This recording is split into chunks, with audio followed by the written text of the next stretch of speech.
তোর এই দোকানটা কিন্তু যাবে কর কর কর কর কর কর কর হাতগুলো উঁচা কর উঁচা কর এখানে যত সোনাপাতিগুলো আমাকে দে জলদি যা চলে যা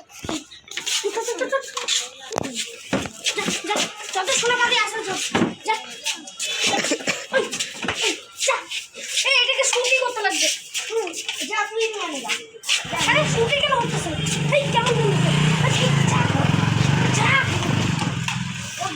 জীবনে শুরু হয় অন করছি মরে গেছে হ্যাঁ তারপরে ভূত রে